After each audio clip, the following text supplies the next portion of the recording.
আমার আল্লাহর সবচাইতে পছন্দনীয় জায়গা হইল মদিনা শরীফ। বলেন না মারহাবা। বাজান আমার নবী রহমাতুল আলামিন, নবী রহমাতুল আলামিন মক্কাতুল মুকাররমা থেকে হিজরত করলেন মদিনা শরীফ। এই জন্য নবীজির হিজরতের স্থান হইল মদিনা শরীফ। আমার আল্লাহ পাকের পছন্দনীয় স্থান হইল মদিনা শরীফ। আমার মদিনাওয়ালার পছন্দনীয় জায়গা হইল মদিনা শরীফ। পৃথিবীর মধ্যে সবচাইতে শান্তির শহর, সুন্দর শহরের নাম হইল মদিনা শহর। আওয়াজ করে কি সুবহানাল্লাহ বাজান বলা যায় না? এই জন্য রে বাজান গভীর মনোযোগ, মদিনা শহর পৃথিবীর মধ্যে সবচেয়ে শান্তির জায়গা। মদিনা শহর সবচেয়ে দামি শহর। সেইখানের মধ্যে আপনি আমার নবী কুল কায়নাতের বাদশা নবী রহমাতুল আলামিন রওজাতুল মুবারাকের মধ্যে আপনার আরাম করতেছেন। বলেন না আল্লাহু আকবার। এই জন্য বাজার সমস্ত জমহুর উলামায়ে কেরাম, পৃথিবীর যত জগৎ বিখ্যাত আলেম ওলামা রয়েছেন বাজান, সমস্ত আলেম ওলামার একমত পোষণ করেছেন যে পৃথিবীর মধ্যে সবচাইতে সম্মানিত সুন্দর স্থান, দামি স্থানের নাম হইল মদিনা শহর। এই জন্য বাজান গভীর মনোযোগ আলোচনা শুরু হয়ে গেল। আল্লাহর হাবিব রহমাতুল আলামিন যেই মাত্র মক্কাতুল মুকাররমা থেকে মদিনা শরীফের মধ্যে গেলেন, ওই মদিনা শরীফের নাম ছিল ইয়াসরিফ। ওই ইয়াসরিফ শব্দের অর্থ হচ্ছে বাজান চূর্ণ বিচূর্ণ হওয়া।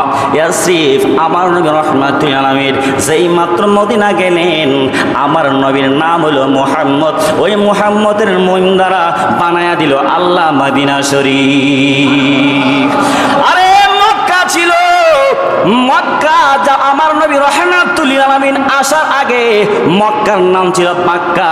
আমার নবী আসার কারণে বাক্কা হয়ে গেল। আমার নবীর মুহাম্মদের মিম দ্বারা সম্মানিত করে দিল, বাক্কা হয়ে গেল মক্কা। বলেন সুবহানাল্লাহ। আমরা কেমন নবীর উম্মত, আমরা কেমন নবীর দামির উম্মত বাজান গভীর মনোযোগ। বাবারা আল্লাহ রাব্বুল আলামিন বলেন দুনিয়ার মধ্যে সবচেয়ে শান্তির জায়গা হলো মদিনা শরীফ। কেন জানোনি? আমি যেই নবীকে সৃষ্টি না করলে লাউলামা খালাকতুল আফলাক লাউলামা খালাকতুর রুবুবিয়্যাহ। আল্লাহ বলেন আলহামদুলিল্লাহি রাব্বিল আলামিন।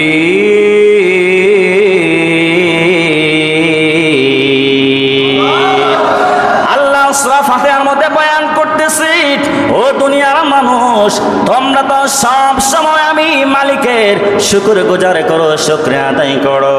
কেন কিভাবে শুকরিয়া আদায় করো জানোনি?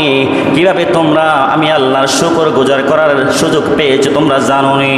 এর মাত্র একটাই কারণ, আমার নবী মুহাম্মদুর রাসূলুল্লাহ সাল্লাল্লাহু আলাইহি সাল্লাম নবীর ওসিলায় তোমরা আমি আল্লাহর শুকর গুজার করার মতো তোমরা সুযোগ পেয়েছো। এই জন্য জবান খুলে কি বলা যায় না বাজান আল্লাহু আকবার।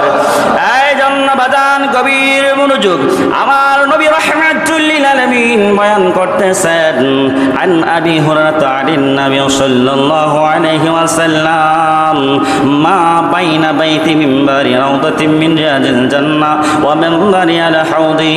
আল্লাহর হাবিব রাহমাতুল লিল আলামিন বুখারী শরীফের প্রথম খণ্ডের 253 পৃষ্ঠায় 1850 নম্বর হাদিস মুবারাকের মধ্যে আল্লাহর হাবিব রাহমাতুল এলান করলেন মা বাইনা বাইতি ওয়া মিনবারি রাউদাতিন মিন রিয়াজিল জান্নাহ। ও আমার ঘর আমার মিম্বরের মধ্যবর্তী স্থান হইল জান্নাতের বাগান। উচ্চ সুরে জবান খুলে কি বলা যায় না সুবহানাল্লাহ? বন্ধুরা রে আমার, আপনি আমার নবী ডাকতে উম্মতের দল, আমার ঘর আমার মিম্বরের মধ্যবর্তী স্থানটা হইল জান্নাতের বাগান। ও উম্মতের দল, তোমরা জানোনি আমি নবী এলান করে দিলাম, শুধু তাই নয় মিম্বরি আলা হাউদি। তোমরা জানোনি এই স্থানটা হইল হাউজে কাউসার। বলেন সুবহানাল্লাহ। আরে কাশীনগরের যুবক, ওই মুরব্বী আপনারা, আমার আল্লাহ যদি নবীর জন্য এত দেওয়ানা হতে পারি, আল্লাহ যদি নবীকে এত মহব্বত করতে পারি, আমরা উম্মত হয়ে নবীকে মহব্বত করা দরকার আছে না নাই বলেন? এই জন্য বাজার মুসলমান ইমানদারের ইমানি সম্পর্ক হইল মদিনার নবীর সাথে। আপনি বাবা ইহুদি বলেন, খ্রিস্টান বলেন, নাসারা বলেন, বৌদ্ধ বলেন, তারা তো আমার আল্লাহকে মানে, লেকিন তারা আমার নবীকে না মানার কারণে তাদেরকে ইমানদার বলা যায় না। কথা বলেন ঠিক কিনা?